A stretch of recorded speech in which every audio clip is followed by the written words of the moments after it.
Ahmedabad airport ખાતે જે પ્રકારની ઘટના બની અને બોઈંગ 787 જે રીતે ક્રેશ થયું, ગણતરીના સેકન્ડમાં જ 260 કરતાં પણ વધારે જે મુસાફરો છે એ તમામે તમામ મુસાફરો મોતને ભેટ્યા. અને જે એક પ્રકારનો જે એક મંજર પેદા થયો એ પ્રકારનો છે કે જેને કલ્પી શકવો અત્યારે દેશવાસીઓ માટે બિલકુલ અશક્ય વાત છે. મારી પાછળ જે છે એ પણ એર ઇન્ડિયાનું એક એ બોઈંગ છે કે જે 737-200ની સિરીઝનું છે. આ બોઈંગના માધ્યમથી હું આપને બતાવીશ કે કેવી રીતે જે 787નું સ્પેસિફિકેશન રહેતું હોય છે, એની હાઇટ કેવી પ્રકારની રહેતી હોય છે. કારણ કે કાલના અકસ્માતમાં જે આપે જોયું એ પ્રકારે એનો જે ટેલ પાર્ટ છે એ મેસમાં બિલકુલ એક પ્રકારનો જકડાઈ ગયો હતો, એ પ્રકારની સ્થિતિ હતી. આ જે બોઈંગ છે એ બોઈંગના માધ્યમથી આપને બતાવીશ કે જે બોઈંગની સંરચના કેવા પ્રકારની રહેતી હોય છે, સિટિંગ એરેન્જમેન્ટ કેવા પ્રકારની રહેતી હોય છે, કોકપિટનો પાર્ટ કેવા પ્રકારનો રહેતો હોય છે, એ તમામે તમામ સ્પેસિફિકેશન હું આપને બતાવવા માટે જઈ રહ્યો છું.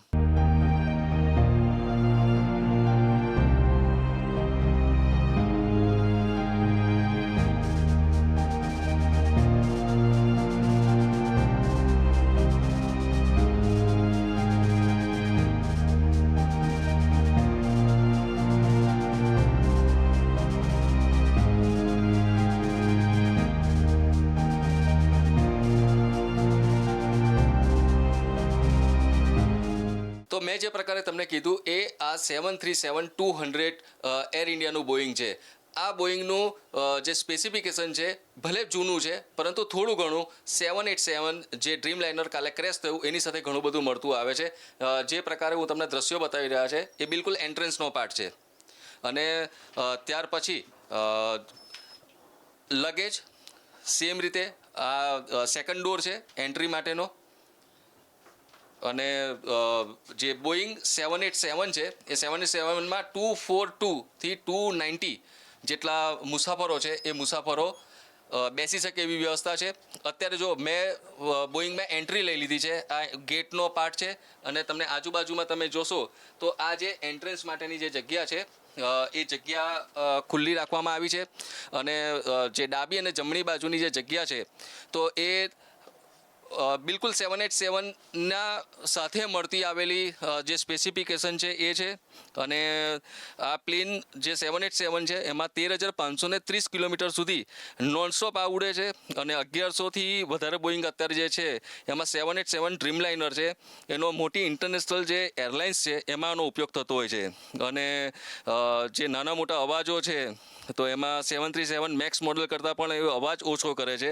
જોકે ગઈકાલની જે ઘટના છે એ ઘટનાને લઈને પણ 10 દિવસ પહેલાંથી ઘણા બધા લોકો જે જૂના ફ્લાયર છે એમને પણ ફરિયાદ કરી હતી કે જે 787 ડ્રીમ લાઇનર છે તો એમાં ઘણા બધા ટેકઓફના સમયે પણ ઇસ્યુ ચાલતા હતા. અત્યારની જે આ જગ્યા છે આ જગ્યાનું તમને ગેપ બતાવી દઉં. ઇમરજન્સી ગેટ છે. અને ગઈકાલે જે એક સર્વાઈવર છે એ સર્વાઈવર જે વિશ્વાસ આ ઇમરજન્સી ગેટ છે અને ઇમરજન્સી ગેટ પાસેની જે એની બેઠક હતી 11 નંબરની અને એને કારણે એ સર્વાઈવ થયો હતો. તો એનું જે પોઝિશનિંગ છે એ આ પ્રકારનું રહેતું હોય છે. બિઝનેસ ક્લાસમાં પણ આ પ્રકારે જ્યારે જગ્યા રહેતી હોય છે, જેમાં કથિતપણે વિજય રૂપાણીજીની પણ જગ્યા એ જ પ્રકારે હતી. અને આ આખું જે ઓવરઓલ સ્પેસિફિકેશન છે એ બોઈંગ એર ઇન્ડિયાનું આ બોઈંગ છે એ 737-200નું છે. પરંતુ અમુક વર્ષો પછી પણ જે 787 લોન્ચ થયું એની સાથે ઘણું બધું મળતું આવ્યું છે. સ્વાભાવિકપણે જે લોકો ફ્રિકવન્ટ ફ્લાયર હોય છે એમને ખ્યાલ જ છે કે આ જે સામાન માટેનું કેવી રીતની જગ્યા રહેતી હોય છે. આમાં સ્પેસિફિકેશન થોડા વધારે રહેતા હોય છે. અને એના પછી હવે હું આપને જે જોવા માટે લઈ જઈ રહ્યો છું એ કોકપિટનો પાર્ટ છે. કેમેરામેનને કહીશ કે મને બિલકુલ ઊંધી રીતે બતાવે કે જેથી કરીને દર્શક મિત્રો છે એને પણ એક્ઝેક્ટ ખબર પડે કે જે સિટિંગ એરેન્જમેન્ટ છે, સિટિંગ એરેન્જમેન્ટથી કેવી રીતે જે કોકપિટનો પાર્ટ છે એ કોકપિટના પાર્ટમાં જણાય. અત્યારે આ જે બોઈંગ છે એનો ઉપયોગ એજ્યુકેશનલ બેઝથી કરવાની અંદર આવી રહ્યો છે. કેમેરામેનને કહીશ કે અંદર આવે કોકપિટ બતાવે. હવે આ કોકપિટની વચ્ચેની જગ્યા છે. મોટાભાગે જે લોકો ફ્લાય કરતા હશે ત્યારે એમાં પડદા મૂકી દેવામાં આવે છે જેથી કરીને ખબર નથી પડતી. આ કોકપિટનો પાર્ટ છે જ્યાંથી એન્ટ્રી આપ લો છો.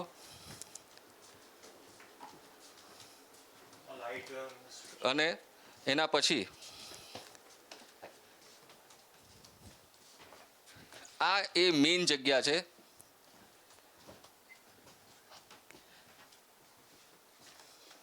અને આ મેઇન જગ્યામાંથી આપણે અત્યારે કોકપીટમાં અંદર એન્ટ્રી લઈ ચૂક્યા છે અને કોકપીટમાંથી આપને બતાવી રહ્યો છું કે કેવી રીતે જે ટેકનિકલ સ્પેસિફિકેશન્સ છે એ ઓપરેટ થતા હોય છે. અને આ જ માટે આ એ પ્રકારની જગ્યા છે કે જ્યાં જે સામાન્ય લોકો છે એની એન્ટ્રી હોતી નથી. પરંતુ આપણી સાથે આ મુદ્દાની પર આપણે વાત કરવા માટે કેપ્ટન ઉમંગ જાની છે, એમને આપણી સાથે એકચ્યુઅલી લાવ્યા છે અને કેપ્ટન ઉમંગ જાની આપણને બતાવશે કે કેવી રીતે એ પોતે પણ એક પાયલોટ રહી ચૂક્યા છે, કેપ્ટન રહી ચૂક્યા છે. એટલે એમને આપણે કહીશું કે એ આની સ્પેસિફિકેશન છે એ બતાવે કે 787નું કેવા પ્રકારનું હોય છે અને 737-200 છે એનું કેવા પ્રકારે રહેતું હોય છે. હું અંદર પહેલાં જતો રહું છું.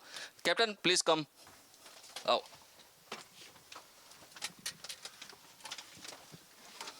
તો મારી સાથે કેપ્ટન આવી ગયા છે અને આ પાયલટ કો પાયલટની જગ્યા હોય છે. અને કેપ્ટન, પહેલો સવાલ જ એ પ્રકારનો છે કે આ જે 737 છે અને 787 છે એમાં કેટલા પ્રકારનો કેવો કેવો ફરક છે? જે બોઈંગ 737 છે એ એક નેરો બોડી એરક્રાફ્ટ છે, જ્યારે બોઈંગ 787 ડ્રીમલાઇનર જે છે એ એક વાઇડ બોડી એરક્રાફ્ટ છે. બંનેની સાઇઝ અલગ છે, બંનેની સિટિંગ કેપેસિટી અલગ છે, સ્પીડ લગભગ સરખી છે, એની સર્વિસ સીલિંગ ક્રુઝિંગ અલ્ટિટ્યૂડ લગભગ સરખી છે. બંનેને ટેક ઓફ અને લેન્ડિંગ માટે લગભગ એક સરખા રનવેની જરૂર પડતી હોય છે. અને ટેકનિકલ સ્પેસિફિકેશન્સ ઘણા બધા લોકોને અંદર આ કોકપીટમાં એન્ટ્રી નથી મળતી, પરંતુ જ્યારે અત્યારે આપણે જે જગ્યા પર બેઠા છે ત્યાંથી એક ઝડપથી આપ બતાવી શકો કે કેવી રીતનું ફંક્શન થતું હોય? જી, હું અત્યારે જે જગ્યાએ બેઠું છું તે કો પાયલટની સીટ હોય છે. આપ જે જગ્યાએ બેઠા છો તેને કેપ્ટન્સ ત્યાં બેઠેલા હોય છે અને કેપ્ટન સીટ કહે છે. સામાન્ય રીતે કોઈ પણ બોઈંગ વિમાન હોય છે એની અંદર આ પ્રકારનું કંટ્રોલ કોલમ હોય છે અને અહીંયા વચ્ચે જે છે જેને આપણે થ્રોટલ ક્વોડ્રન્ટ કહીએ છીએ, જેનાથી વિમાનની સ્પીડ વધઘટ થઈ શકતી હોય છે. આ બધા ઇન્સ્ટ્રુમેન્ટ છે અહીંયા જે રાઈટ સાઈડ ઇન્સ્ટ્રુમેન્ટ છે અને જે લેફ્ટ સાઈડ ઇન્સ્ટ્રુમેન્ટ છે એ લગભગ સરખા હોય છે. આ તો જો કે આ બધા મિકેનિકલ ગેજીસ છે. હવે મોડર્ન એરક્રાફ્ટમાં ડિજિટલ ગેજીસ આવી ગયા છે. જી જી. અને મેઇન જે સમયે આ સ્પીડ જ્યારે લીધી ત્યારે 322 કિલોમીટરની આસપાસની સ્પીડ હતી અને 191 મીટર જે છે એની પર હાઇટ પર જ આ ક્રેશ થઈ ગયું. કેટલી ઝડપથી આ પ્રકારના જે એરક્રાફ્ટ છે એ સ્પીડ લેતા હોય છે?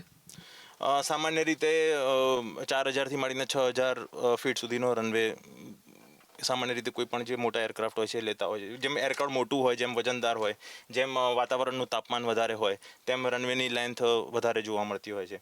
અને જેમ તાપમાન વધારે હોય એમ એરક્રાફ્ટને ટેક ઓફ માટે સ્પીડ પણ વધારે જરૂર પડતી હોય છે. જી. એટલે ગઈકાલે પણ જે સ્પીડ છે એ સ્પીડમાં જે ઘટાડો જોવા મળ્યો હતો એમાં પણ એક તાપમાનનો ભાગ તો હોઈ શકે છે. મે બી કદાચ જ્યારે પણ પાયલોટ ફ્લાય કરતા હોય છે અને ટેક ઓફ કરવાનો સમય આવતો હોય છે ત્યારે તરત જે તે સમયગાળા દરમિયાન ખબર પડતી હોય કે કોઈક ટેકનિકલિટીઝ છે કે કશું પણ છે, તો એને તમે કેવી રીતે લેતા હોય છો? ટેક ઓફ વખતે સામાન્ય રીતે અગર ટેકનિકલ પ્રોબ્લેમ, ટેક ઓફ માટે અમે જ્યારે ફૂલ થ્રોટલ આપી દઈએ આ રીતે, તો એમાં એરક્રાફ્ટ એ પછી ગતિ પકડતું હોય છે. પણ કેવું હોય કે સપોઝ રનવે પૂરો થવા આવ્યો હોય અને તમારે સ્પીડ એટલી બધી વધી ગઈ હોય કે તમે બ્રેક મારીને ઊભું રાખો તો દુર્ઘટના થવાના ચાન્સીસ હોય. એટલે અમે એને ટેક ઓફ તો કરી લેતા હોઈએ છીએ અને પછી એનું એક સર્કિટ પૂરી કરીને એને ફરીથી ત્યાં લેન્ડ કરાવતા હોઈએ છીએ. રાઈટ. અને અકસ્માતના સમયે ખાસ કરીને ડીવીઆર એટલે કે અને બ્લેક બોક્સ જે છે એને શોધવા માટેની મહેનત રહેતી હોય છે. આમાં કઈ જગ્યાની પર બ્લેક બોક્સ રહેતું હોય છે? બ્લેક બોક્સ છે એ સામાન્ય રીતે વિમાનના પાછળના ભાગમાં વર્ટિકલ ફિનની નીચે હોય છે. હા, કોકપીટમાં નથી હોતું, પણ તમે કોકપીટમાં જે કંઈ પણ અવાજ ઉત્પન્ન થતા હોય છે એ કોકપીટ વોઇસ રેકોર્ડરમાં રેકોર્ડ થાય છે અને જે કંઈ કંટ્રોલ્સના જે ડેટા વગેરે હોય છે ડેટા ફ્લાઇટ ડેટા રેકોર્ડરમાં સ્ટોર થતા હોય છે. કોકપીટ વોઇસ રેકોર્ડર અને ફ્લાઇટ ડેટા રેકોર્ડર બંને મળીને આપણે જેને બ્લેક બોક્સ તરીકે ઓળખતા હોઈએ છીએ. જી. અને એ પાછળના વિમાનના પાછળના ભાગમાં, મોટા વિમાનમાં પાછળના ભાગમાં હોય છે. તો દર્શક મિત્રો, 787 અને જે બોઈંગમાં કેવા પ્રકારની સ્પેસિફિકેશન્સ હોય છે તે આપણે બોઈંગમાં જ બેસીને જાણી અને આના પણ જે સ્પેસિફિકેશન છે એ ઘણા બધા મળતા આવે છે. આ જ સંદર્ભની જે વધારે વિગતો છે એની સાથે હું ફરી વખત આપની સાથે રહીશ. બોઈંગ 787 ડ્રીમ લાઇનરમાં બેઠેલા મુસાફરોમાંથી તો કોઈ ન બચ્યો તો માત્ર એક વિશ્વાસ.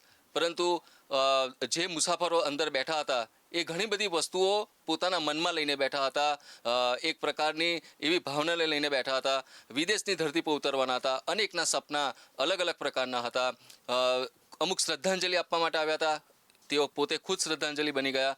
787 બોઈંગ કેવા પ્રકારનું હોય છે, ટેકનિકાલિટીઝ કેવા પ્રકારની હોય છે, અને એની સાથેની જે સંરચના છે એને લઈને જે પણ ટેકનિકાલિટીઝ છે એ બતાવવા માટેનો આ એક પ્રયાસ હતો. આ જે બોઈંગ છે એ 737-200 કાર્ગોને રિલેટેડ છે, પરંતુ ઘણું બધું મળતું આવે છે અને એટલા માટે જ એ પ્રકારની કોશિશ કરી છે અમે લોકોએ કે ખાસ કરીને આ બધી જે રચનાઓ છે એ જે લોકો બહાર બેઠા છે પરંતુ એમને પ્લેનની અંદરની સિચ્યુએશન કેવા પ્રકારની હતી, શું થઈ શકે છે અને શું ન થઈ શકે એ બતાવવા માટેનો આ પ્રયાસ હતો. કેમેરામેન નિલેશ સાથે પિનાક શુક્લ, સંદેશ ન્યૂઝ, અમદાવાદ.